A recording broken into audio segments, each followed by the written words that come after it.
Welcome to Sweet Life Beat Life. We hope this video helps. You start by verifying prerequisites. Directx runtime and driver versions must match what your app expects.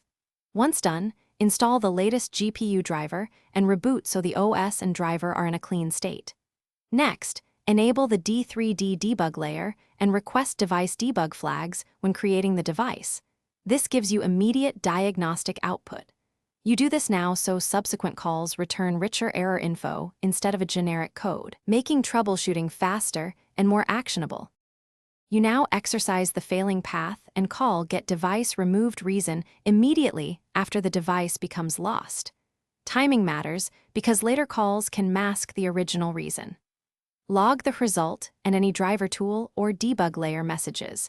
Correlate them to known reasons like DXGI error device hung or device removed. Reproduce the issue with a minimal test case while toggling TDR/timeout settings.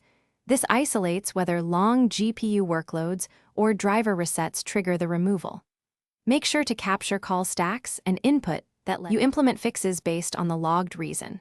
If driver bugs are implicated, apply a hotfix or roll back. If timeouts occur, optimize shaders and split long command lists. Once removal happens, gracefully release and recreate the D3D device and all dependent resources, then resume rendering. Finally, if problems persist, collect GPU crash dumps and vendor-specific logs and escalate to the GPU vendor. Troubleshooting tip. If intermittent, reproduce under a controlled load and attach.